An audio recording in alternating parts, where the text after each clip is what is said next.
नमस्कार, आप लोग ठीक हैं? चलिए, तो केमिस्ट्री में जो हमारा चल रहा था एटॉमिक स्ट्रक्चर, और एटॉमिक स्ट्रक्चर में हमने पढ़ा था discovery of electron, proton and neutron, और साथ में थॉम्सन का एटॉमिक मॉडल। ठीक, थॉम्सन के एटॉमिक मॉडल में ये बताया गया था कि जो एटम होता है वो स्फेरिकल होता है, और जो उसमें इलेक्ट्रॉन और प्रोटॉन यानी कि जिनका मास का जो टर्म था वो ज़्यादा क्लियर था कि मास जो ओवरऑल पूरे स्फेयर में डिस्ट्रीब्यूटेड होता है। यानी उन्होंने ये बताया कि पहले तो जो एटम होता है वो स्फेरिकल इन शेप होता है, और जो मास होता है ओवरऑल एटम पे पूरा स्फेयर पे डिस्ट्रीब्यूटेड होता है, और जो पॉजिटिव चार्ज होता है वो भी पूरे एटम पे डिस्ट्रीब्यूटेड होता है, पूरे स्फेयर पे। और जो इलेक्ट्रॉन होता है वो as a seed of watermelon उसमें एम्बेडेड होता है जगह जगह। ठीक, तो वो जो थॉम्सन का एटॉमिक मॉडल था वो क्या एक्सप्लेन कर पा रहा था? ओवरऑल इलेक्ट्रोस्टैटिक इलेक्ट्रिकल न्यूट्रलिटी की। ठीक है ना, यानी इलेक्ट्रिकल न्यूट्रलिटी ओवरऑल उन्होंने यही बताया था कि जो ये विद्युत उदासीन है बिल्कुल पूरी तरह से, और इसका जो मास है वो ओवरऑल वो डिस्ट्रीब्यूटेड है। तो उसी सिलसिले में आज का जो हमारा टॉपिक है वो रदरफोर्ड का। ठीक, रदरफोर्ड्स एटॉमिक मॉडल, या इसी चीज को बोला जाएगा क्या, जो आपकी बुक में जो हेडिंग है वो है Rutherford's nuclear model of atom. ठीक, हम इसकी चर्चा आज करेंगे। तो रदरफोर्ड एक साइंटिस्ट थे, और उन्होंने न्यूक्लियर मॉडल को कैसे दिया या कैसे बताया, कैसे एक्सप्लेन किया कि जो एटम में इलेक्ट्रॉन है या एटम में जो न्यूक्लियस है, डिस्कवरी ऑफ न्यूक्लियस ये रदरफोर्ड के एक्सपेरिमेंट से ही हुआ था, पहली चीज थी। तो उसमें यानी कि न्यूक्लियस कहाँ है, मतलब एटम में न्यूक्लियस कहाँ पर है और इलेक्ट्रॉन कैसे हैं अरेंज होते हैं, इसके बारे में हम लोग आज डिटेल में पढ़ेंगे। ठीक है, तो आपके पास जो बुक है वो निकाल लीजिए और कॉपी पेन ले लीजिए नोट्स करने के लिए। ठीक, तो जो हमारी हेडिंग है वो ये है कि Rutherford's nuclear model of atom. ठीक, और इन्होंने जो एक्सपेरिमेंट किया था उसका नाम था अल्फा पार्टिकल्स स्कैटरिंग एक्सपेरिमेंट। इस एक्सपेरिमेंट से जो कुछ हुआ था वो था डिस्कवरी ऑफ न्यूक्लियस। ठीक, अच्छा, अब ये हुआ कैसे? देखिए, उन्होंने क्या किया कि एक अल्फा पार्टिकल क्या था, हीलियम का नाभिक, यानी हीलियम का न्यूक्लियस ऑफ हीलियम। ठीक है ना, अल्फा पार्टिकल बोला गया। तो यहां से किसी रेडियो एक्टिव सोर्स से और उन्होंने क्या निकाला, अल्फा पार्टिकल।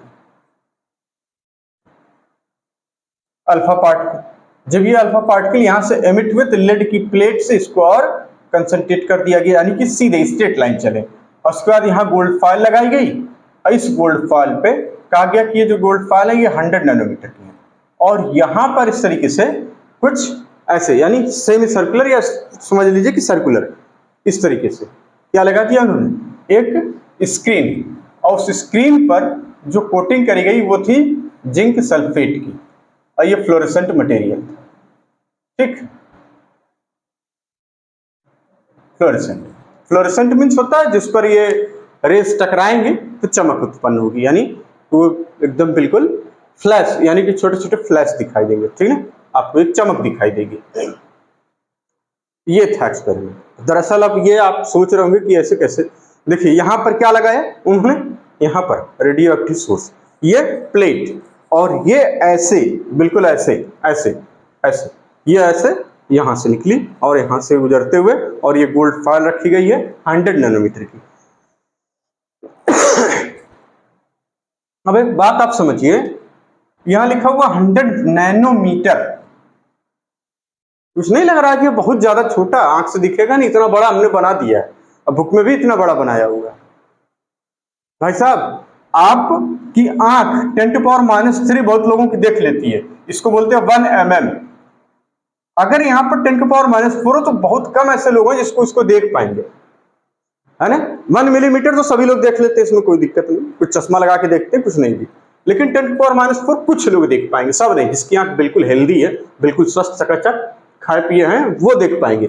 लेकिन जैसे ही 10⁻⁵ होगी आपकी आंख से दिखना बंद हो जाएगा, अब वो चीज आपकी आंख से नहीं दिखेगी। उसके बाद 10⁻⁶ होगी तो इसका मतलब बिल्कुल नहीं दिखेगी, इसको बोलते हैं माइक्रोमीटर। 10⁻⁶ को 10⁻⁶ को माइक्रो, अगर मीटर लगा दिया तो हमने साइज के लिए, तो माइक्रोमीटर, इस तरीके से बात हो जाएगी। तो अब देखिए वो चीज दिख नहीं रही है, लेकिन यहाँ एक्सपेरिमेंट में कैसा लिया गया, 100 नैनोमीटर, यानी वास्तव में बहुत छोटी चीज है। यहाँ हम इसको जूम करके बनाया गया है किताबों में भी, लेकिन है ये बहुत छोटी चीज। तो फिर रदरफोर्ड कैसे देख लिए, तो माइक्रोस्कोप की स्टडी करी गई।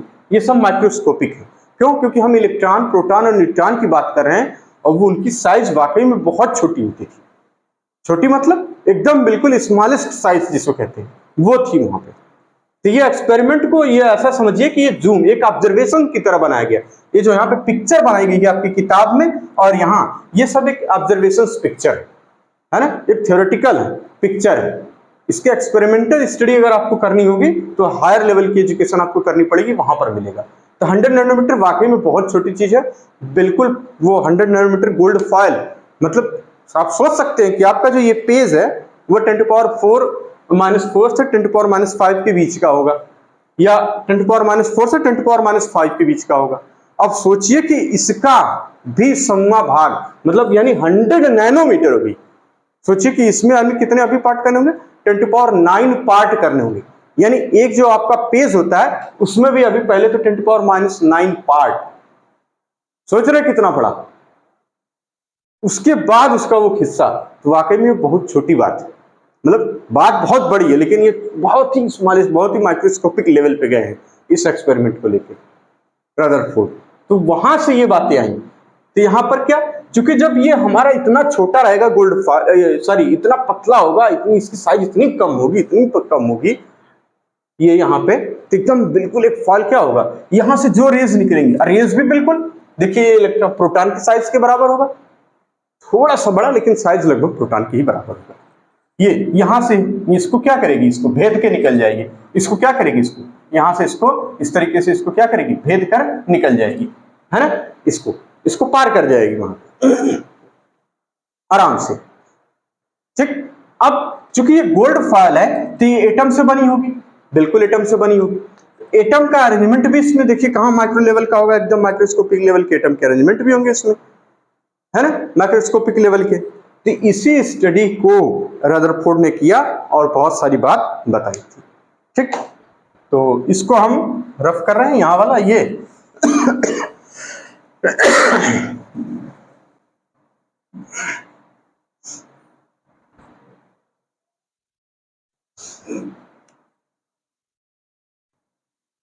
ठीक। तो इस एक्सपेरिमेंट से क्या हुआ था, अल्फा पार्टिकल स्कैटरिंग एक्सपेरिमेंट। पहली बात तो इनके एक्सपेरिमेंट को क्या बोलेंगे, alpha particle scattering. Scattering means होता है प्रकीर्णन, हिंदी में इसको प्रकीर्णन बोलते हैं, और इसको आम भाषा में बोलते हैं फैल जाना।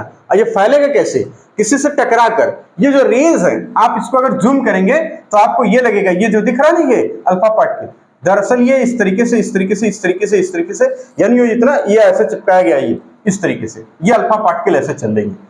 ये जब इससे टकराएंगे तो यहां पर क्या होगा, स्कैटरिंग, फैल जाएंगे। इसी चीज को बोला जाता है स्कैटरिंग, बिखर जाना, है ना। किसी ऑब्जेक्ट से या किसी ऑब्स्टेकल से टकराकर जब लाइटें इधर उधर बिखर जाती हैं तो उसको बोलते हैं स्कैटरिंग। तो ये जो रेज हैं इस ऑब्स्टेकल से टकराई और ये बिखर गई, तो इसी को बोला गया स्कैटरिंग, यानी स्कैटरिंग हो रही है, प्रकीर्णन जिसको कहते हैं। तो वो ये चीज है। अब इसके जो माइक्रोस्कोपिक लेवल को हमने जूम किया यहाँ पे, तो हमें पता चला कि अगर मान लेते हैं कि इसमें क्या रहा होगा, एटम, तो उन्होंने जो बताया कि एटम होगा तो इसमें एक न्यूक्लियस होगा, इसके चारों तरफ कुछ ये डिजाइन रहेगी। अभी बाद में बताएंगे इसे क्या कहा जाएगा, वो जब रदरफोर्ड साहब बताएंगे तभी हम लोग जानेंगे, ऐसे कैसे जान पाएंगे, हमारे बस की तो बात ही नहीं उतना। पहली बात वो एक्सपेरिमेंट करना, है ना। तो इस लेकिन किताब में दे रखा है तो इतना तो बुद्धि काम करी जाएगी कि हाँ सोच के एकदम, अरे ये तो बहुत छोटी बात है, इस तरह से हम समझ लेंगे। चलिए, तो उन्होंने क्या किया कि अल्फा पार्टिकल जब इस पे डाला तो उन्होंने देखा कि जो most of the alpha particle होते थे वो बिना डिफ्लेक्ट हुए चले गए इस गोल्ड फॉयल पे। जो एटम थे उस एटम में एटम से गुजरते हुए चले गए, यानी most of the alpha particle क्या हुए, देखिए ये वाली लाइन इसी को बता रहा कि most of the alpha particle बिना डिफ्लेक्ट हुए सीधे सीधे चले गए। कुछ अल्फा पार्टिकल एक स्मॉल एंगल बनाए और ऐसे डिफ्लेक्ट हो गए, देखिए ये, और यहाँ पे ये ऐसा। और 20,000 में से लगभग एक अल्फा पार्टिकल ऐसा था कि जो बाउंस्ड बैक, जो वापस आया, यहां से ऐसे जाया, ऐसे गया और ये ऐसे चला आया। ठीक, तो इसका मतलब जो ऑब्जर्वेशन था इनका, यानी इस पिक्चर से जो ऑब्जर्वेशन इन्होंने बताया कि ऑब्जर्वेशंस ऑफ रदरफोर्ड्स एक्सपेरिमेंट, वो क्या था कि most of the alpha particles passed through the gold foil undeflected, जैसा कि ये दिखाया गया। आगे बता रहे कि ये स्मॉल एंगल, यानी ये छोटे छोटे वाले, अभी ये small fraction of alpha particles was deflected by small angle. ये बहुत, देखिए स्मॉल एंगल्स बहुत कम ऐसे, ये स्मॉल फ्रैक्शन, स्मॉल फ्रैक्शन मतलब बहुत कम अल्फा पार्टिकल है ना, पूरे में से बहुत कम ऐसे अल्फा पार्टिकल थे जो एक स्मॉल एंगल से डिफ्लेक्ट हुए। कर अ वेरी फ्यू, कुछ एक आध की बात चल रही है, अल्फा पार्टिकल्स यानी 20,000 में से कोई एक अल्फा पार्टिकल इस तरीके के bounced back they are deflected by nearly 180 degree. यानी ये क्या हुआ कि ये ऐसे गया और ऐसे चले आए। तो इससे क्या लग रहा है, अच्छा ये चीज आप याद रखिए कि अल्फा पार्टिकल कैसा होता है, पॉजिटिवली चार्ज होता है। ठीक, ये पहले से पता था, अगर ये ना पता होता तो ये एक्सपेरिमेंट का मतलब ही नहीं, बेकार था फिर, है ना। ये कैसा था, पॉजिटिव चार्ज। जब ये पॉजिटिव चार्ज था तो उन्होंने ये कहा, अच्छा दूसरी एक चीज इन्होंने बताई कि सेम चार्ज रिपेल करते हैं एक दूसरे को। ये थोड़ा सा फिजिक्स का कंसेप्ट है, इलेक्ट्रोस्टैटिक में सेम चार्ज एक दूसरे को क्या करते हैं, रिपेल करते हैं। सेम चार्ज मतलब सेम नेचर का चार्ज, जैसे पॉजिटिव पॉजिटिव या फिर नेगेटिव नेगेटिव, इस तरीके से उनका जो नेचर है वो सेम। अगर डिफरेंट यानी प्लस माइनस हो, यानी डिफरेंट नेचर के चार्ज होंगे तो क्या करेंगे, एक दूसरे को अट्रैक्ट करेंगे। और यहाँ क्या अल्फा पार्टिकल, ये चार्ज पार्टिकल, अल्फा पार्टिकल कैसा होता है, चार्ज्ड पार्टिकल, ये चार्ज यानी आवेशित होता है, ये चार्ज पार्टिकल है, ये चार्ज होता है, इस पर पॉजिटिव चार्ज होता है, इसको यहाँ लिख सकते हैं हम लोग पॉजिटिवली चार्ज्ड पार्टिकल। ये अल्फा पार्टिकल कैसा होता है, पॉजिटिवली चार्ज अल्फा पार्टिकल। इसका मतलब जब एक पॉजिटिवली चार्ज अल्फा पार्टिकल है, अगर ये यहां से ऐसे, देखिए यहां से बिल्कुल अनडिफ्लेक्टेड गया, इसका मतलब इसमें कोई रिपल्सन नहीं, क्योंकि उन्होंने बताया सेम चार्ज अगर एक दूसरे से पास पास लाएंगे आप तो एक दूसरे को रिपेल करेंगे, अगर डिफरेंट होंगे तो एक दूसरे को अट्रैक्ट कर लेंगे बहुत तेजी से। यहां पर वही हुआ कि सीधे सीधे निकल गए, यानी कोई रिपल्सन नहीं। लेकिन यहां से जैसे ये देखिए small fraction of alpha particle, इसमें क्या हुआ कि ये डिफ्लेक्ट हुए एक स्मॉल एंगल से। क्यों डिफ्लेक्ट हुए होंगे, जाहिर सी बात है कोई रिपल्सन हुआ होगा। चार्ज पार्टिकल बिना रिपल्सन के अपना पाथ इधर उधर यानी कि डेविएशन शो ही नहीं करेगा। अगर कोई चार्ज पार्टिकल है, हमने कहा ये चार्ज पार्टिकल है, इसको हमने कुछ वेलोसिटी दे दी, ठीक, पॉजिटिव या नेगेटिव कोई भी, तो ये जिस पाथ में जाएगा उसी तरीके से इसको स्ट्रेट लाइन ही मूव करेगा, जब तक कि इस पे कोई और अलग से कोई रिपल्सिव या अट्रैक्टिव फोर्स काम ना करे। ये चार्ज का कॉन्सेप्ट था फिजिक्स में, जब हम इलेक्ट्रोस्टैट पढ़ेंगे तब की बात है वहां पे, ठीक है ना। तो ये चीज, ये बातें, तो यानी यहां से तो एकदम बिल्कुल सीधे सीधे जा रहा था, चला गया। यहां से स्मॉल फ्रैक्शन यानी कुछ थोड़े अल्फा पार्टिकल कुछ डिफ्लेक्ट हो गए, तो डिफ्लेक्ट क्यों होंगे, जाहिर सी बात है कोई तो रिपल्सन रहा होगा। फिर कह रहे हैं कि यानी ये देखिए ऐसे, ये ऐसे, और कुछ अल्फा पार्टिकल, कुछ का मतलब बहुत ही एकाध अल्फा पार्टिकल 20,000 में कोई एक बाउंस बैक, इसका मतलब यानी कि इसको बहुत ज्यादा रिपल्सन, यानी ये जो एक बाउंस्ड बैक हुआ, ये क्यों, क्योंकि इसको रिपल्सन मिला होगा, रिपल्सिव फोर्स काम किया होगा, तभी ये बैक हो सकता है, अन्यथा नहीं। इसका मतलब इस ऑब्जर्वेशन से उन्होंने बताया, जो अभी कैलकुलेशंस जो हमने यानी कि जो इनका कंक्लूजन निकला उसको नोट करना है। इसका मतलब उन्होंने बताया कि मोस्ट ऑफ द एटम में जो स्पेस होते हैं, most of the space in the atom क्या होता है, पूरी तरह खाली होता है, ठीक। जो ये छोटा सा रीजन है यहाँ पर, जो इसको यानी कि एक पॉजिटिव चार्ज है जो concentrated in very small volume में होता है, बहुत कम वॉल्यूम में वो कंसंट्रेटेड होता है, और उसी की वजह से और उस पर positive charge character, positive charge का कैरेक्टर होता है, और वही इस अल्फा पार्टिकल को बैक करता है, ठीक। तो इसका नाम उन्होंने दिया कि ये जो स्मॉल रीजन में छोटा सा पॉजिटिव चार्ज कंटेन है, जिसमें कि पॉजिटिव चार्ज कंसंट्रेटेड वॉल्यूम में रीजन है, इसको न्यूक्लियस कहा गया। समझ में आ रही बात, इसको क्या कहा दिया गया, न्यूक्लियस उन्होंने बताया। तो इसमें आपको याद करने जैसा कुछ नहीं है, ये आप लोग बहुत पहले से पढ़ते आ रहे होंगे, बस ये याद रखना है कि अल्फा पार्टिकल स्कैटरिंग एक्सपेरिमेंट कहा जाता था, और इससे डिस्कवरी ऑफ न्यूक्लियस हुई थी, ठीक। तो इसको नोट कर लीजिए, फिर कंक्लूजन की तरफ चलते हैं इसके।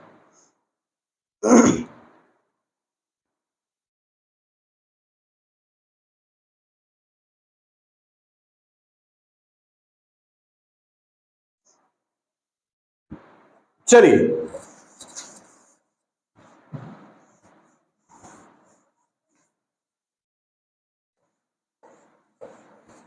और इसका जो कंक्लूजन है वो क्या था।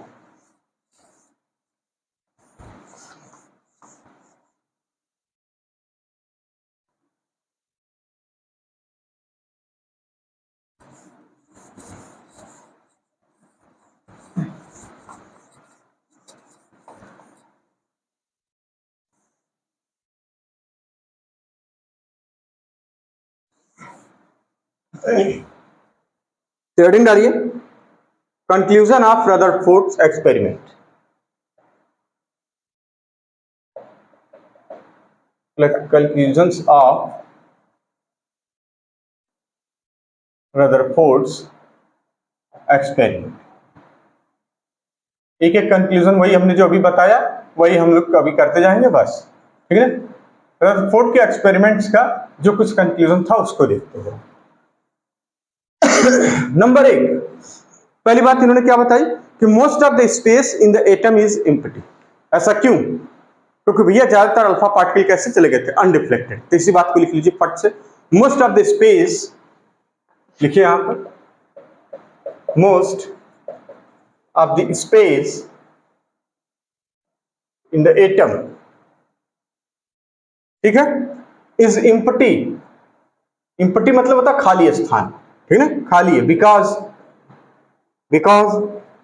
most of the alpha particle passed through undeflected, because most of the alpha particle, इसमें कुछ याद करने जैसा कुछ भी नहीं है, ये आप लोग को आता होगा, ये पार्टिकल है, ठीक है ना, इसको पार्टिकल पास्ड अनडिफ्लेक्टेड, इसको बस नोट कर लीजिए। नंबर 2, दूसरी बात इन्होंने क्या बताई, the deflection of positive alpha particle, positively charge alpha particle, इसको लिखिए, the deflection of positively charged alpha particle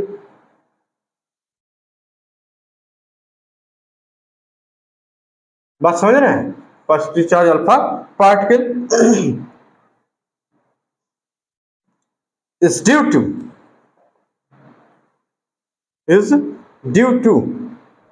enormous means होता है क्या? अत्यधिक, यानी बहुत ज्यादा, ठीक है ना, enormous लिखा हुआ, enormous repulsive force, ठीक है,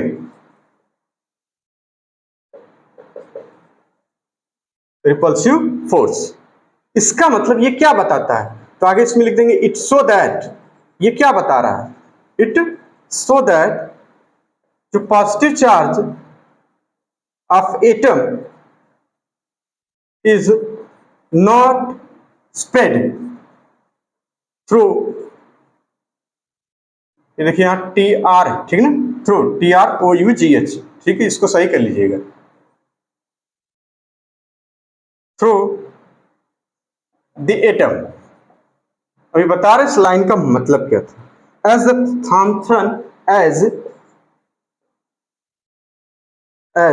थॉमसन को ऐसे कैपिटल से लिखेंगे, ठीक है, थॉमसन हैड प्रिज्यूम्ड। जरा इस लाइनों का मतलब समझ ले, फिर आगे चलते हैं। ये सेंटेंस को पूरा कंप्लीट कर लीजिए पहले, ठीक है ना। दैट इज, हम ये कह सकते हैं कि जो positive charge,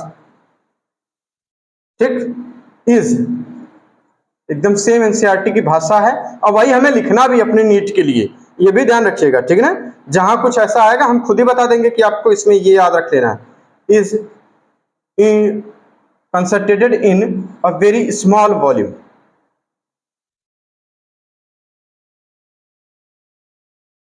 very small volume, और इसे को क्या किया गया?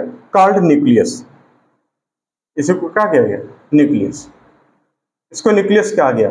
दैट, इसको क्या किया गया? That nucleus, that repelled and deflected, repelled and deflected positive charge alpha particle. पहले इस बात को नोट कर लीजिए, फिर हम बताते हैं। अभी अगली लाइन एक और कंक्लूजन है, बस उसी को नोट कर लेना, ठीक है भैया। Positive charge alpha particles. देखिए कंक्लूजन क्या था कि most of the space in the atom, क्या था, most of the space, most मतलब ज्यादातर space in atom is empty, because क्यों, क्योंकि ज्यादातर अल्फा पार्टिकल बिना इधर उधर डिफ्लेक्ट हुए चले गए, सीधे सीधे निकल गए। The deflection of positively charge alpha particle is due to, यानी ये जो डिफ्लेक्शन हुआ था अल्फा पार्टिकल में वो क्यों हुआ, क्योंकि वहां बहुत ज्यादा, इनॉर्मस मींस होता है बहुत, अत्यधिक, इसको लिख लीजिए, अत्यधिक या बहुत ज्यादा, क्या होता भैया, अत्यधिक, अत्यधिक रिपल्सिव, रिपल्सिव मतलब प्रतिकर्षण बल है ना, वो हटाने वाला एक दूसरे को, इनॉर्मस रिपल्सिव फोर्स लगा। ये क्या बता रहा है, इट शो दैट, ये बता रहा है कि positive charge of atom is not, जिसका जो पॉजिटिव चार्ज है, जैसा कि थॉमसन ने बताया था कि ओवरऑल एटम पे स्प्रेड होता, पूरा फैला होता थ्रू आउट स्फीयर, जबकि ये क्या कह रहे हैं, ये कह रहे हैं it show that positive charge of atom is not spread through the atom as, जैसा कि थॉमसन ने पहले इसे प्रिज्यूम कर रखा था। इसका मतलब that is positive charge is concentrated, इस एक्सपेरिमेंट से ये पता चल रहा था कि पॉजिटिव चार्ज क्या था, देखिए यहाँ पे बहुत ज्यादा अत्यधिक फोर्स लगेगा तभी वो बाउंस बैक हुआ था, इसका मतलब positive charge in is concentrated in a very small volume called, जिसको हम लोग न्यूक्लियस कहते हैं, दैट रिपेल्ड, वही न्यूक्लियस क्या कर रहा है जिसमें पॉजिटिव चार्ज है, वही न्यूक्लियस रिपेल्ड कर रहा है एंड डिफ्लेक्ट कर रहा है पॉजिटिव चार्ज अल्फा पार्टिकल्स को। बात समझ में आ गई, तो ये इनके दो कंक्लूजन है, अभी एक और, ठीक है ना, तीनों ने न्यूक्लियस की बात कही, वो जो बता ना very small region, positive charge का जो छोटा सा रीजन है, बिल्कुल उसको उन्होंने न्यूक्लियस कह दिया, ठीक, इसको नोट कर लीजिए। तीसरी बात हम लिखते हैं, हम तीसरी बात दिख जाएगी आपको, तो चलिए यही लिख देते हैं। तीसरी बात, volume of nucleus is very small as compare to, इस बात को लिख लीजिए जो आपकी बुक में लिखा हुआ, volume of atom, volume of atom is very small, is very small, small means तो बहुत छोटा, ठीक है, very small as compared to as compared to volume of atom। अब ये कितना कितना ऑब्जर्व करके बताया गया था, उन्होंने बताया था कि रेडियस, आप देखिए, एंड आगे उसमें रेडियस ऑफ एटम,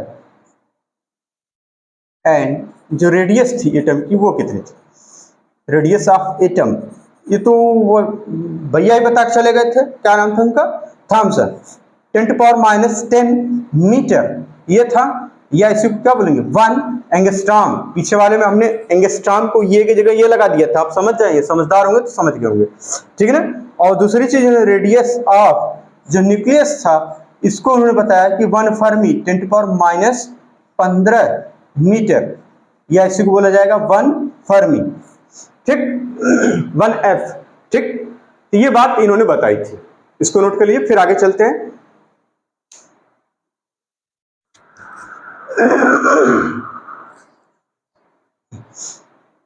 चलिए आगे चलते हैं, ये कंक्लूजन था, उन्होंने क्या बताया कि volume of atom is very small as compare to volume of atom and radius of atom is 10⁻10 metre and radius of nucleus is 10⁻15 metre, ठीक है। आगे बहुत तेजी से,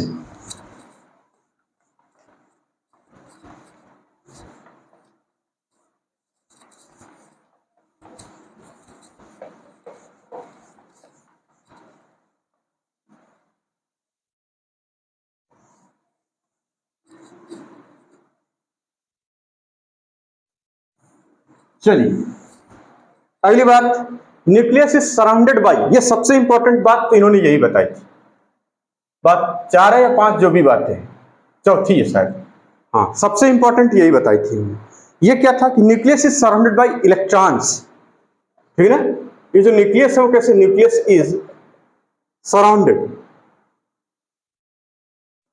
बाय इलेक्ट्रॉन्स, इससे इलेक्ट्रॉन्स दैट मूव, ये इलेक्ट्रॉन क्या करते हैं, अभी इसका मतलब हम बता रहे हैं, that move around nucleus with a very high speed,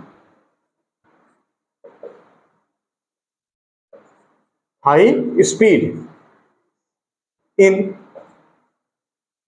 circular orbit या पाथ, कॉल्ड, जिसे उन्होंने क्या किया, ऑर्बिट। बात को समझिए, ठीक है। चलिए, दैट इज आगे Rutherford's model of atom is resemble, ये इंपॉर्टेंट लाइन है। Rutherford's model of atom is resemble to, resemble means होता है समान, ठीक है, मिलता जुलता, सोलर सिस्टम, सोलर सिस्टम, ठीक। अगली बात, इलेक्ट्रॉन्स, यानी ये इलेक्ट्रॉन्स एंड न्यूक्लियस, यानी कि जो कि पॉजिटिव है, ये दोनों क्या, इलेक्ट्रॉन निगेटिव, ये पॉजिटिव, और हेल्ड, हेल्ड मतलब होता है जुड़ा रहना, हेल्ड जुड़े रहते हैं, टुगेदर, एक साथ, ठीक, बाय इलेक्ट्रोस्टैटिक अट्रैक्टिव, यानी electrostatic force of attraction, force of attraction. इसमें कुछ याद करने वाला नहीं है इस टॉपिक में, बस आप ये जानते ही होंगे, इसमें कोई बड़ी चीज नहीं, ठीक है। ये बातें हो गई। यानी nucleus is surrounded by electrons, nucleus यानी जो एटम है, ये जो पूरा क्या है, एटम है, और इसमें यहाँ न्यूक्लियस है, और इस तरीके से कह रहा है कि सराउंडेड बाय, ये चारों तरफ से घिरा हुआ होता है, किससे, इलेक्ट्रॉन से, किससे, इलेक्ट्रॉन से, दैट, जो कि इलेक्ट्रॉन क्या करते हैं, मूव करते हैं around the nucleus with very high speed, ये बहुत तेजी से मूव करते हैं सर्कुलर पाथ में, जिसे ऑर्बिट कहते हैं, यानी इसमें इस तरीके से, ये जो इलेक्ट्रॉन है इस तरीके से, इसमें देखिए कुछ होंगे, है ना, इस तरीके से कुछ इसमें होंगे, ये क्या करते हैं, रिवॉल्व करते हैं, बहुत तेजी से मूव करते हैं, देखिए लिखा हुआ है मूव अराउंड द न्यूक्लियस, ये बहुत तेजी से, हाई स्पीड, और इसको क्या बोला जाएगा, ये क्या है, ऑर्बिट, ये सब क्या है, ऑर्बिट। ऑर्बिटल्स और ऑर्बिट अलग अलग है। अभी हम ऑर्बिट मीन्स कक्षा, सेल, ठीक, ऑर्बिट में ये ऑर्बिट, ये सब क्या है, ऑर्बिट। बात समझ आ रही, ये क्या है, ऑर्बिट, सुन, ये ऑर्बिट ऑर्बिट ऑर्बिट, ये सब ऑर्बिट। दूसरी बात इन्होंने क्या बताया, that is Rutherford's model of atoms is resemble, resemble means होता है मिलता जुलता था, किससे, सोलर सिस्टम। और सोलर सिस्टम में ये नहीं बताया गया था कि ये जो सन है, इसके चारों तरफ जितने प्लेनेट हैं, एक प्लेनेट इधर, एक प्लेनेट इधर, एक प्लेनेट इधर, इस तरीके से क्या करते हैं, इसके चारों तरफ ये चक्कर लगाते हैं, रिवॉल्व करते हैं इसके चारों तरफ, है ना, मूव करते हैं इस तरीके सर्कुलर पाथ में, तो इसको ऑर्बिट बोला जाता है ना। इस तरीके से ये देखिए ना, इस तरीके से, ये इस तरीके से, ये इस तरीके से, ये सारे प्लेनेट दूसरे, ठीक, अपना अर्थ भी सन के चारों तरफ चक्कर लगाती है ना, तो ये वही वाली बात है। तो इसका मतलब किससे मिलता जुलता है, सोलर सिस्टम से। आगे इन्होंने बताया कि इलेक्ट्रॉन एंड न्यूक्लियस, जो इसमें इलेक्ट्रॉन है, चूंकि ये नेगेटिवली चार्ज होते हैं, और ये न्यूक्लियस कैसा होता है, पॉजिटिव चार्ज होता है, ये एक दूसरे से अट्रैक्ट, आप सोचेंगे कि ये इसके चारों तरफ घूम रहा है, गिर क्यों नहीं जाता, तो फिजिक्स ये कहती है कि इसमें दो चीजें लगी हुई हैं। एक तो पहली चीज यहाँ पर ये मास, अरे बहुत सारी चीजें फिजिक्स में, देखिए बहुत सारी चीजें, अभी आएगा, इनको जब ड्रॉबैक आएगा तब, अब थोड़ी देर के समझिए। ये न्यूक्लियस है, इधर की तरफ एक फोर्स लगेगा, सेंट्रीपिटल या सेंट्रीफ्यूगल, ये बैलेंस रहेंगे एक दूसरे से, और ये मूव करते रहेंगे, ये फिजिक्स के हिसाब से। और ये भी यही बताना चाह रहे हैं कि इलेक्ट्रोस्टैटिक फोर्स से बंधे हुए होते हैं, और ये जो हमारा फोर्स है, और ये इलेक्ट्रोस्टैटिक फोर्स और वो जो सेंट्रीफ्यूगल फोर्स, ये दोनों बैलेंस रहते हैं, और ये धीरे धीरे घूमते रहते हैं। अभी वो आएगा, अभी मैक्सवेल का कॉन्सेप्ट आएगा, परेशान नहीं, समझ रहे हो, बिल्कुल बिल्कुल परेशान नहीं है, मैक्सवेल का कॉन्सेप्ट आएगा, कि उन्होंने बताया था कि अगर ये चार्ज पार्टिकल है और ये इस तरह से हाई स्पीड से सर्कुलर पाथ करेगा तो एक्सेलरेशन हो रहा होगा, अच्छा जब एक्सेलरेशन होगा तो उसमें जाहिर सी बात है रेडिएशन निकलेंगे, इलेक्ट्रोमैग्नेटिक, तो इलेक्ट्रोमैग्नेटिक रेडिएशन, तो आप ये सोच रहे होंगे कि ये गिर क्यों नहीं जा रहा, आएगा, ड्रॉबैक है वो, ठीक है ना, आएगा, परेशान न होइए। तो electron and nucleus are held together by electricity, ये रदरफोर्ड ने इतनी मेहनत करके सारी बातें बताई थी, बस इतना सा याद रख लेना है और कुछ नहीं। यानी कुल मिलाकर रदरफोर्ड का जो एक्सपेरिमेंट था वो क्या था, अल्फा स्कैटरिंग, अल्फा पार्टिकल की स्कैटरिंग। किस पे कराई थी उन्होंने, गोल्ड फॉइल पे, किस पे कराई थी, गोल्ड फॉइल पे, ठीक। क्या मिला था हमें, डिस्कवरी ऑफ न्यूक्लियस।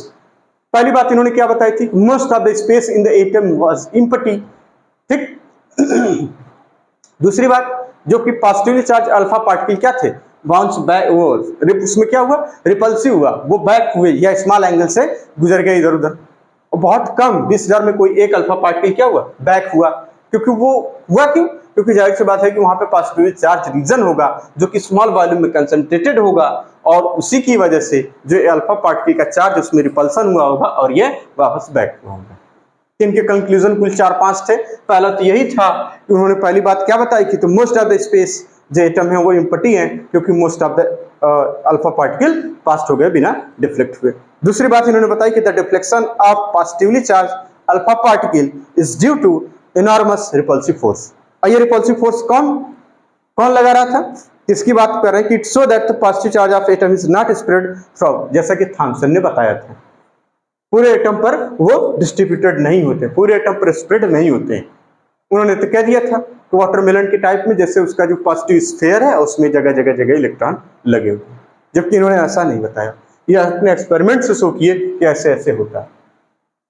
तीसरी बात इनकी थी कि हमारे पास कि volume of the nucleus is very small, कितना 10⁻⁻, वॉल्यूम ऑफ द एटम पहले इन्होंने बताया, volume of the atom is very small as compare to, जैसे कि वॉल्यूम ऑफ एटम, जो न्यूक्लियस का वॉल्यूम है वो बहुत छोटा होता है as compare to volume of atom. Radius of atom जैसा कि पहले ही पता चल गया था थॉमसन में 10⁻10, जबकि न्यूक्लियस का 10⁻15 मीटर। ठीक, और यहाँ पे nucleus is surrounded by electrons that move around the nucleus with a very high speed, दिख रहा है, इन सर्कुलर पाथ जिसे हम ऑर्बिट कहते हैं। और other force model of atom is किसके मिलता जुलता था, रिसेंबल सोलर सिस्टम, किससे, सोलर सिस्टम से, किससे, सोलर सिस्टम से। और न्यूक्लियस किससे सराउंड होते हैं, इलेक्ट्रॉन से, और किसके चारों तरफ घूमते हैं, न्यूक्लियस के, कितने हाई स्पीड से, किस स्पीड से, हाई स्पीड से। सर्कुलर पाथ को क्या बोला गया, ऑर्बिट। ऑर्बिट मींस क्या होता है, सेल या फिर कक्षा। आप ऑर्बिटल मत पढ़ दीजिएगा, हमको बस यही बात बतानी बार बार, ऑर्बिटल अलग चीज है, ये ऑर्बिट है ना, कक्षा, इसको ये कहते हैं। नाम आएगा n = 1 2 3 4 के अलग है ना, इस तरह से आएगा, परेशान नहीं। रदरफोर्ड मॉडल किससे, रिसेंबल टू सोलर सिस्टम। ठीक, इलेक्ट्रॉन एंड न्यूक्लियस कैसे attract, electrostatic force of attraction से, इलेक्ट्रोस्टैटिक फोर्स ऑफ अट्रैक्शन से। चलिए, अब ये टॉपिक हम लोग का खत्म हो गया। अब कुछ नया इसमें बताया जा रहा है कि एटॉमिक नंबर, मास नंबर, ये सब क्या होता है। चलिए इसको फटाफट कर लेते हैं।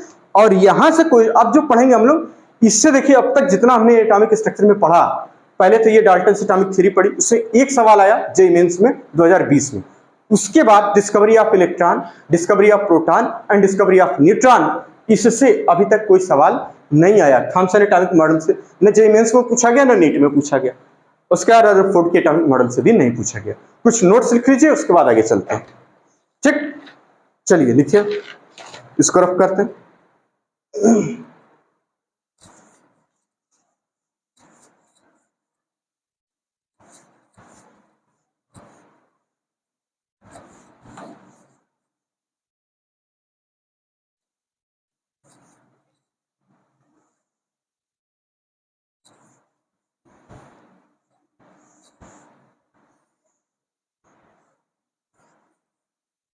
चलिए नोट्स में लिखिए, नोट, कुछ नोट लिख लीजिए, अभी आपको समझा दे रहे हैं क्या है। एक साइंटिस्ट थे हेनरी बैकुरल, है ना, साइंटिस्ट का नाम है ये हेनरी बैकुरल। तो नाम भी इन लोग के कितने कठिन कठिन होते हैं ना। मनोज नहीं रख सकते थे क्या ये लोग, मतलब मनोज रहता तो कितना आराम से पढ़ लेते, मनोज, हेनरी मनोज या हैरी मनोज, कुछ इस तरह से रख लेते, कितना आसान रहता। हेनरी बैकुरल, ठीक, इन्होंने क्या किया, ऑब्जर्व है दैट सर्टेन एलिमेंट, कुछ एलिमेंट होते हैं, इसको नोट कर लीजिए, सर्टेन एलिमेंट, कुछ एलिमेंट्स होते हैं जिसको रेडियो एक्टिव इन्होंने कहा था, रेडियो एक्टिव एलिमेंट्स।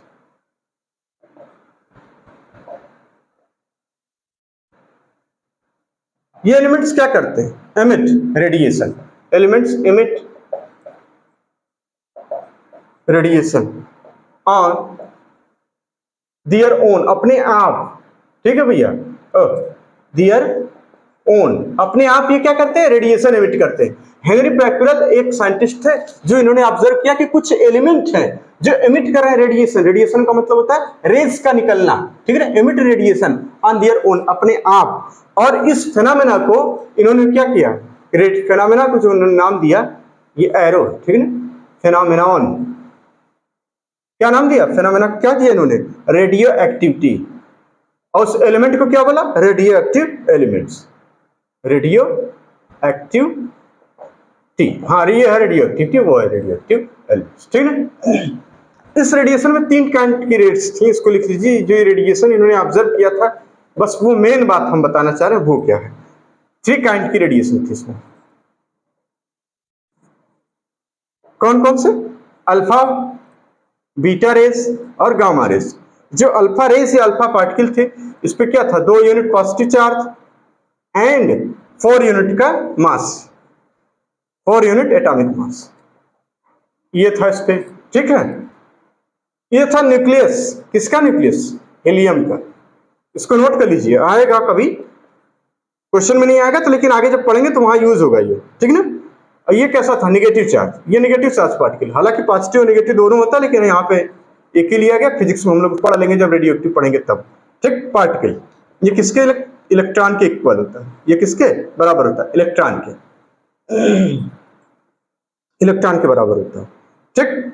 और इसमें कुछ नहीं। अच्छा यहां पर देखिए, अल्फा पार्टिकल में अगर 2 इलेक्ट्रॉन हम लगा दें तो क्या बन जाता? हमारे पास हीलियम का एटम बन जाता। एटम अलग है, न्यूक्लियस अलग होता है। जब हीलियम में से पूरे इलेक्ट्रॉन निकाल देंगे, जो कुछ बचेगा वो अल्फा पार्टिकल कहा जाएगा, क्योंकि उसमें केवल और केवल प्रोटॉन बचते हैं और साथ में न्यूट्रॉन बचते हैं। ये न्यूट्रल होता है, ये पार्टिकल क्या होता है? न्यूट्रल, ठीक है भैया, न्यूट्रल होता है, डू नॉट कंसिस्ट पार्टिकल।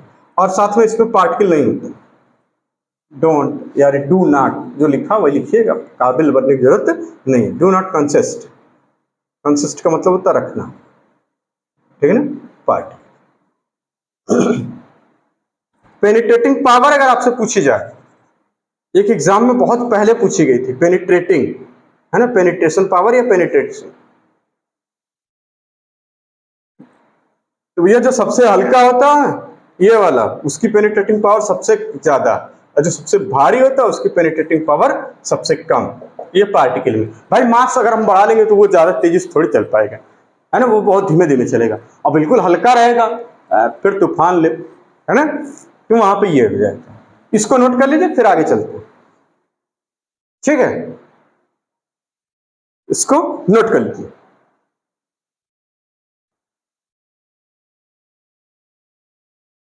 तो यानी कि हमने क्या देखा अब तक के लेक्चर में? हमने ये देखा कि discovery of electron, discovery of proton, discovery of neutron, उसके बाद उनका अरेंजमेंट जिसको मॉडल कहा जाएगा। थॉमसन एटॉमिक मॉडल पहला था, जो कि प्लम पुडिंग, रेजिन पुडिंग और वाटरमेलन मॉडल के नाम से जाना।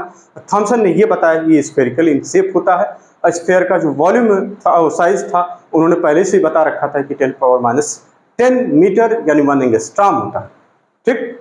और उसमें अरेंजमेंट के बारे में इन्होंने बताया कि पॉजिटिवली चार्ज स्फेयर होते हैं, उसमें इलेक्ट्रॉन एम्बेडेड होता है जगह जगह। बात समझ में आ रही?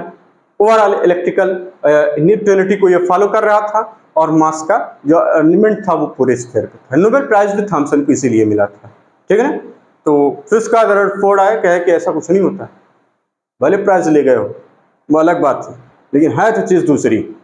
दूसरी चीज उन्होंने बताई अल्फा स्कैटरिंग एक्सपेरिमेंट के थ्रू। तो वो सारी बातें यहाँ तक हम लोगों ने आज सीखी, ठीक। तो नेक्स्ट लेक्चर में हम लोग मिलेंगे। अभी हमारे पास क्या बचा हुआ है? Atomic number, mass number, isobar, isotones और कुछ क्वेश्चंस जो आइसोबार, ये आइसोटोप्स और एटॉमिक नंबर और मास नंबर, इससे क्वेश्चन आए हुए हैं जे मेंस में भी और नीट में भी, जिसको अभी हम लोग नेक्स्ट लेक्चर में कर लेंगे, ठीक है ना। क्योंकि क्वेश्चन रहेगा ये सारी चीजें और वो क्वेश्चंस, ठीक, नेक्स्ट लेक्चर में करेंगे। तब तक के लिए धन्यवाद।